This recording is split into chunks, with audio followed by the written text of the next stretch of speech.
A ordenanza sobre o consumo de alcohol na rúa centrou a roda de prensa que ofreceu esta mañá o Grupo Municipal do Benegano Concello de Ourense.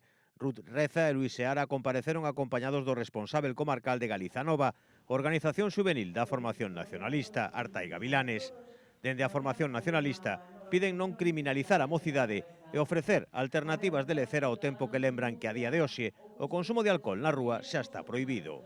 Nos creemos que dende o espazo Lusquiños, espazos como eses, que mesmo se poderían abrir durante a noite, non ofrecerían outras alternativas fora das dinámicas do consumo de alcohol e mesmo, outras cidades se dan tamén incorporación de espazos para deporte, en horario nocturno ou a incorporación das novas tecnoloxías, non?